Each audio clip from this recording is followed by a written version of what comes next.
Je suis resté au téléphone avec le procureur, avec tout le monde. Son avion qui est arrivé à Lomé. Parce que moi, je ne dis pas tout. J'ai discuté avec les gens parce qu'il avait peur même de sortir là-bas. On s'est arrangé jusqu'à ce qu'il est venu à Accra. Demandez-lui qu'est-ce que je lui ai fait. Mais je ne l'ai jamais rencontré. Je ne l'ai jamais rencontré. Je ne l'ai jamais, parce que je ne l'ai jamais traité comme quelqu'un de sérieux. Je ne l'ai jamais pris comme quelqu'un de bien. Mais je le traitais parce qu'il est un béninois. Je sais ce que j'ai fait. J'ai parlé avec sa femme qu'il a laissée là-bas. Il se promène comme un voyou, un prostitué à Cotonou. J'ai parlé avec sa femme. Celle qu'il a laissée dans les difficultés. J'ai parlé avec elle. Je sais ce qu'on a fait. On ne parle pas du tout. On ne dit pas ce que l'autre mère a fait avec. Mais je dis que il est une désolation dans la constellation totale. Corvi Bertin est une désolation dans la constellation totale. Et je vais vous rassurer, il sera puni. Les dispositions sont toujours prises pour qu'il soit puni. Il sera puni. Et je vais lui demander d'aller voir les autorités en place au Bénin pour se plaindre. Il n'a qu'à faire tout ce qu'il veut. Il sera puni. Nous lui réservons une punition très franche, je le dis ouvertement. Et la punition, je serai le premier à l'annoncer au peuple. Moi, je ne blague pas. Je suis dans une vérité. Parce que des gens comme lui, il a trahi les autres qui sont en prison aujourd'hui. C'est lui qui a trahi tous ceux qui sont en prison aujourd'hui. C'est lui qui a trahi tous ceux... Je n'ai jamais voulu collaborer avec lui. Je l'ai traité comme je traite tout le monde. Comme l'inconscient qui est aussi en prison, comme l'autre nous. Je le fais parce que je suis béninois. Quand je vois quelqu'un dans les difficultés, je viens en son aide. Depuis Accra, tout le monde sait. Je n'ai jamais demandé quelque chose en retour. Je ne vous le demande pas parce que j'aide, parce que je veux que vous me donnez des votes. Je n'ai jamais demandé ça. Je l'ai fait partout sur mon parcours. Du Ghana en passant par les États-Unis, partout en Europe. Et on ne fait pas de bruit là-dessus. C'est pas parce qu'on a... quand vous voyez que c'est Corvi qui fait la promotion de talents, vous savez qu'ils sont de même catégorie, ça veut dire qu'ils sont très bas. Quand un président tombe en bas complètement, c'est quand vous voyez quelqu'un comme Corvi, jamais Corvi ne peut travailler même avec les responsables de mes mouvements de libération. Même avec mes responsables que j'appelle même François Debéco. Il ne peut même pas travailler dans les principes de ceux-là. Même M. Zanou, vous ne pouvez pas travailler avec eux parce qu'il n'a pas de parole. Les jeunes avec qui on travaille ont de parole. C'est des personnes honnêtes. Nous, quand on est, si même la prochaine fois, on voit Corvi tomber dans l'injustice, nous allons le sauver. Mais cette fois-ci, nous n'allons plus le faire. Parce que c'est quelqu'un qui a trahi tout le monde. Il a trahi un peuple. Dans la vie, on est homme jusqu'à la fin. On n'est pas homme à moitié. Corvi, tu peux faire tous les audios possibles, je vais te punir. Moi, je suis un homme, je suis un garçon. Je ne suis pas... depuis le Ghana en Afrique du Sud, on ne me regarde pas dans le visage. Même en Afrique du Sud, je demande au gouvernement. Prends mon audio, parle au gouvernement. Demande à Eda qui est avec toi là-bas. Il n'a qu'à faire attention. Il parle beaucoup aussi, il n'a qu'à se taire. Je vais lui demander de faire attention, je l'aime un peu. Je lui demande de se taire un tout petit peu. Moi, je suis...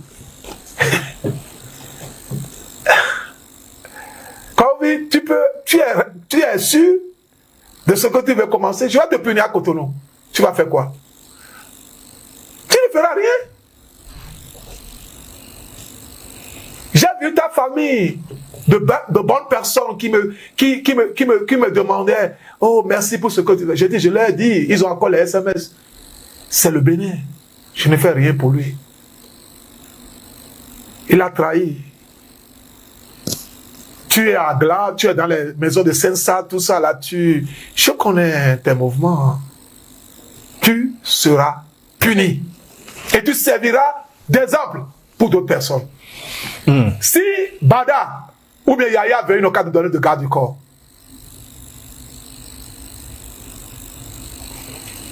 Koukou a un peu plus, quand même, de notoriété que toi.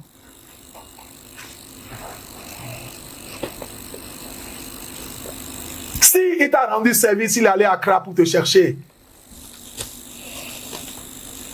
Avec le jeune homme qui a fait la télé avec nous, qui vous a raconté des histoires sur nous. Lui, je l'ai pardonné parce que je vois que c'est un petit bonhomme, c'est un pauvre. Parce que nous allons le récupérer. Le président de mon mouvement a dit de le pardonner. Parce que j'ai toutes les... le mouvement a eu tous les moyens de le punir.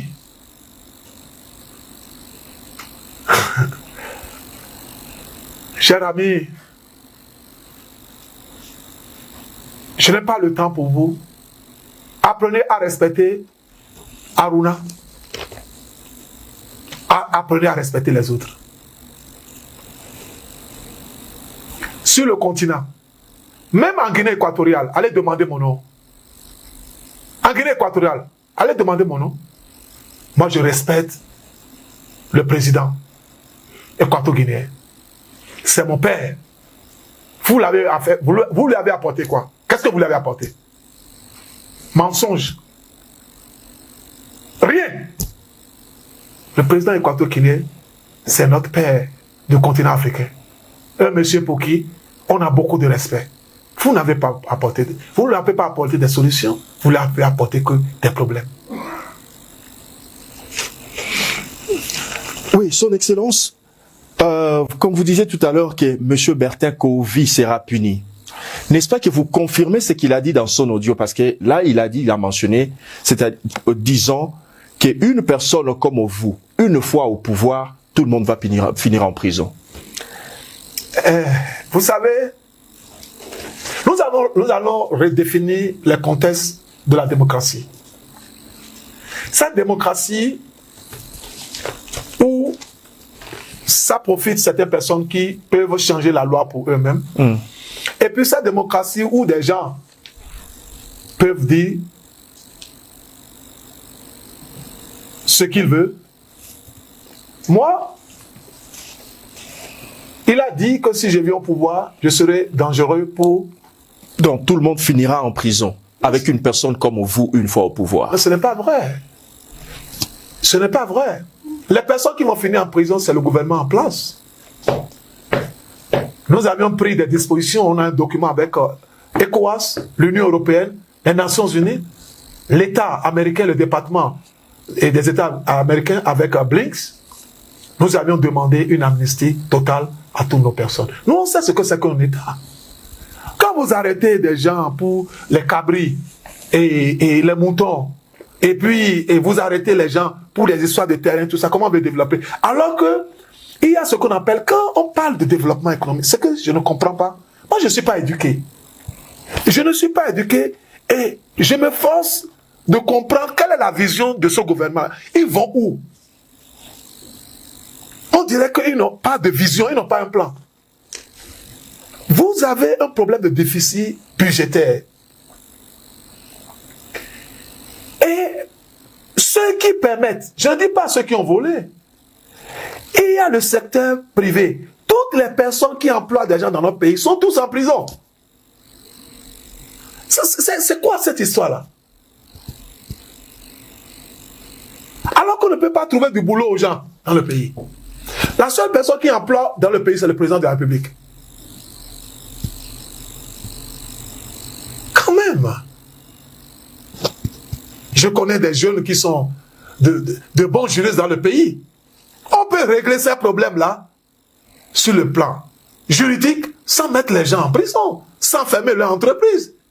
Parce que tous les business dans notre pays, c'est géré par le gouvernement en place. Chers compatriotes, nous allons réduire les hommes d'affaires qui sont en prison aujourd'hui. Nous devons les libérer. On doit leur donner pas seulement aux hommes politiques, parce que nous avons besoin d'une économie qui doit commencer par marcher. Pourquoi? Parce qu'il faut faire des amnisties pour eux. S'ils reconnaissent qu'ils ont volé, et on peut négocier avec eux pour repayer ça, pourquoi les mettre derrière les barreaux? J'ai un rapport de notre commission qui me dit qu'il y a 45% des meilleurs hommes d'affaires qui sont dans les prisons. Il faut les libérer le plus tôt que possible. Le 1er juin, on va les libérer. Pas parce que nous sommes en train d'encourager le faux dans notre pays. C'est parce que il y a un problème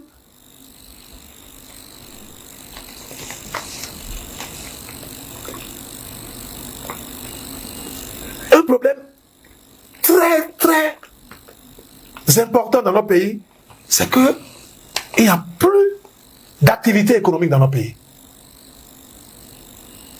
Vous voyez, l'histoire de la drogue aujourd'hui, qu'est-ce qui se passe? C'est fermé. On nous parle de la douane. Le président de la République avec le président illégitime, Patrice Guillaume Athanas, avec son équipe, veulent embrouiller le pays et ils font une guerre contre les douaniers. Parce que les douaniers sont derrière. Ils pensent que les douaniers sont derrière la machine qui les empêche de faire leur drogue aujourd'hui au pays. Chers compatriotes, je viens d'apprendre une histoire il y a une semaine. On dit qu'il y a des douaniers qui parlent avec moi. Mon père est douanier. Le père de ma mère est douanier. Ma mère est douanier.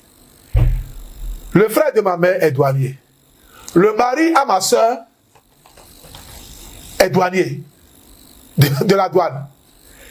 J'ai 2 oncles. Abel, Agbessé, tout ce monde-là sont douaniers. Je viens d'une famille. On ne peut pas me dire autrement, m'empêcher de savoir ce qui se passe à la douane. Sans parler des autres cousins qui sont à la douane. Donc,